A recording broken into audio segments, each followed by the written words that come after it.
Praise అలాడ్. దేవుని నామానికి మహిమ కలుగును గాక. అందరూ బాగున్నారా? ఎలా ఉన్నారు? దేవుని కృపలో అందరూ బాగున్నారని నమ్మొచ్చు. మనం చూసినట్లయితే న్యాయాధిపతులు 11వ అధ్యాయం, న్యాయాధిపతులు 11వ అధ్యాయము 1-2 వచనాలతో చదవండి అమ్మా. అదే 11:1-2 వచనాలు. పరాక్రమం గల బలాసుడు, అతడు వేశ్య కుమారుడు. పిలాతు యొక్తాను కనెను. పిలాతు భార్య అతనికి కుమారులను కనగా వారు పెద్దవారే యొక్తాతో, నీవు అన్య స్త్రీకి పుట్టిన వాడవు గనుక మా తండ్రి ఇంట నీకు స్వాస్థ్యం లేదు. చాలుదమ్మా. ఇక్కడ మనం చూసినట్లయితే యెఫ్తా జీవితాన్ని కూడా మనం చూసినట్లయితే ఇక్కడ అవమానింపబడుతున్నాడు. ఎందుకంటే నీ తల్లి ఈ సన్యాస్త్రీ, ఒక వ్యభిచారాలు, ఇంకా వివిధ రకాలుగా ఇంకా మనం ఆ 11వ అధ్యాయం అంతా కూడా చదువుకుంటే యెఫ్తాను ఎంతగానో అవమానపరిచారు. గ్రామ ప్రజలు, పెద్దలు కూడా ఆ గ్రామం నుంచి వెలివేసేస్తారు, వెళ్ళిపోతాడు. ఆ యొక్క అల్లరి జనంతో కూడుకొని వాళ్ళతో జీవిస్తున్నట్లు మనకి ఈ అధ్యాయం అంతా కూడా కనబడుతుంది. కానీ మనుషులు ద్వేషించినప్పటికీ, అవమానించినప్పటికీ, వెలివేస్తున్నప్పటికీ యెఫ్తా జీవితాన్ని మనం చూసినట్లయితే ఎవరైతే ద్వేషించారో, ఎవరైతే అవమానపాలు చేశారో మరలా వాళ్ళే తిరిగి పిలుస్తున్నట్లుగా మనకు కనబడుతుంది. 8వ వచనం చూద్దాం. అప్పుడు గిలాదు పెద్దలు, అందుచేతనే మేము నీ యొద్దకు మళ్ళీ వచ్చి నీవు మాతో కూడా వచ్చి అమ్మోనీయులతో యుద్ధము చేసిన ఎడల గిలాదు నివాసులమైన మా అందరి మీద నీవు అధికారుగా ఉండువని యెఫ్తాతో అనేది. చాలు. వీళ్ళెవరండి? ఒకప్పుడు ఎప్పుడైతే నువ్వు అన్యస్త్రీకి పుట్టిన వాడువు, నువ్వు వ్యభిచారిణికి పుట్టిన కుమారుడు కాబట్టి నీకు దీంట్లో ఈ గ్రామంలోనే నీకు స్థానం లేదు అని వెలివేశారో, పంపించేశారో, వాళ్ళే మరలా కొన్ని దినాలు చూసినప్పటికీ ఏం చేశారు? యెఫ్తా దగ్గరికి వెళ్ళి ఏమడుగుతున్నారు? నీవు మాకొక అధికారిగా కావాలి, మాకేం కావాలి? ఒక అధికారిగా నువ్వు కావాలి, కాబట్టి నువ్వు మరలా తిరిగి రమ్మని అడుగుతూ ఉన్నారండి. ఇప్పుడు ఆ పరిస్థితిలో మనమే చూసుకోండి. ఇప్పుడు అందరూ ఉన్నప్పటికీ నీకు మా కుటుంబంలో, మా ఇంట్లోని నీకు స్థానం లేదు, నువ్వు ఇంట్లో నుంచి వెళ్ళిపోవయ్యా అన్నాం అనుకో, అప్పుడు ఏం ఆలోచిస్తాం? ఎక్కువ ఆలోచించలేం. ఇంకెందుకులే ఈ బ్రతుకు, ఎవరు లేనప్పుడు కదా, ఎటైనా వెళ్ళిపోయి చనిపోవాలి, ఎటైనా వెళ్ళిపోయి ఏమైనా చేసుకోవాలి. సూసైడ్ ఆలోచనలంతా కూడా అలా వెళ్ళిపోతూ ఉంటది. మద్యానికి బానిస అయిపోవడం మగపిల్లలు అయితే కదా, ఒంటరి బ్రతుకు, ఒంటరి స్థితి. ఇక్కడ కూడా అరబ్ దేశాల్లో కూడా మనం ఎలా ఉంటున్నాం? ఒంటరిగానే ఉంటున్నాం.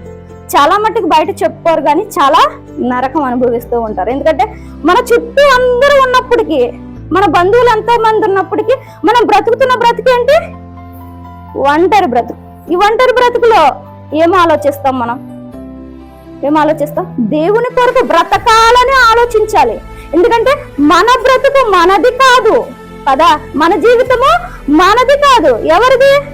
ఆయనది. ఆయన ఇచ్చిన జీవితం, ఆయన ఇచ్చిన బ్రతుకు, ఆయన ఇచ్చిన జీవము. అలాగా మనకిచ్చిన ఈ జీవాన్ని, బ్రతుకుని ఎవరి కొరకు ఉపయోగించుకోవాలి? ఆయన కొరకు ఉపయోగించాలి. ఆయన కొరకు బ్రతకాలి. సమస్యలు వస్తాయి, ఇబ్బందులు వస్తాయి, కొన్ని మనం తెచ్చుకుంటే ఉంటాయి, కొన్ని పరిస్థితులు బట్టి వస్తాయి కదా, కొన్ని అనుకూలంగా వస్తాయి, కొన్ని మనం మన చేతులారా చేసుకుంటే కూడా ఉంటాయి. దానికి కూడా ఎవరి మీద వేసేస్తాం? మనం దేవుని మీద వేసేస్తాం. దేవుడు ఎలాంటి వాడండి? దేవుడు నిన్ను శ్రమ పెట్టాలనో, కష్టపెట్టాలనో, నీకు ఇబ్బందులు కలిగించాలనో చేయలేదు. ఎలా చేసుకున్నాడు? తన కొరకు బ్రతకాలని, మంచిగా బ్రతకాలని కదా.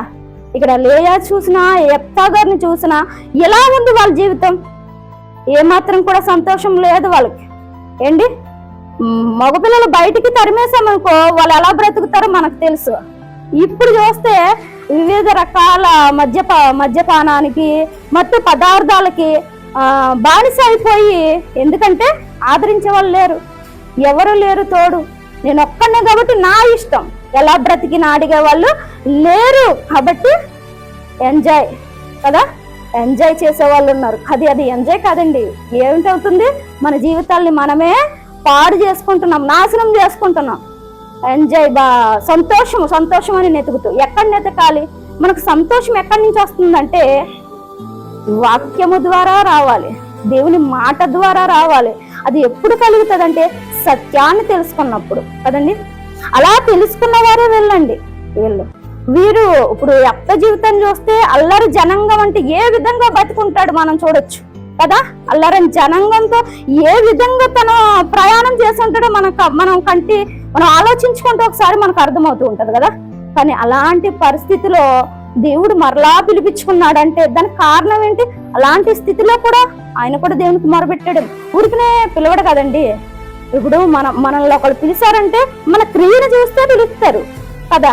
మనం ప్రార్థించడమో లేకపోతే ఆయన యందు భయభక్తులు కలిగి ఉండడమో ఏదో చూసి, ఇక్కడ యెఫ్త ఎలా ఉంటేవాడంటే చాలా బలవంతుడు, బలాఢ్యుడు. ఆ బలాన్ని బట్టి తను వీళ్ళు ద్వేషిస్తున్నప్పుడు, పంపించేస్తున్నప్పుడు, అవమాన పాలు చేస్తున్నప్పుడు తిరగబడలేదు, మౌనంగా వెళ్ళిపోయాడు, మౌనంగా తలదించుకొని వెళ్ళిపోయాడు కదండి. ఎదిరి మాట చెప్పలేదు. అలాంటి జీవితం కలిగిన యెఫ్తాని దేవుడు మరలా ఏం చేశాడు? ఎన్నుకొనడం జరిగింది. న్యాయాధిక మన ఒక గొప్ప అధికారిగా మనం చూస్తూ ఉన్నాం కదండి. అలాగా మన జీవితంలో కూడా ఎన్నో జరుగుతూ ఉంటాయి. కానీ ఏం చేయాలంట? బ్రతకాలి, బ్రతికి చూపించాలి.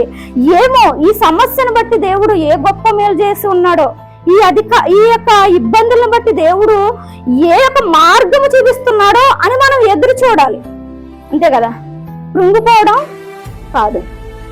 కృంగిపోయే స్థితి ఎవరిని చూస్తున్నాం మనం? లేయని చూస్తున్నాం. రాహేల్ అంటది, ఏమంటది? నాకు బిడ్డలను ఇవ్వకపోతే భర్తతో ఏం చెప్పిద్ది? నేను చచ్చిపోతానని బెదిరిస్తుంది కదండి.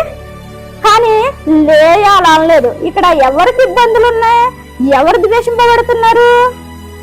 లేయా ద్వేషింపబడుతుంది. కానీ తన నోటంటే ఏమి రాలేదు, చస్తాను అన్న మాట రాలేదు.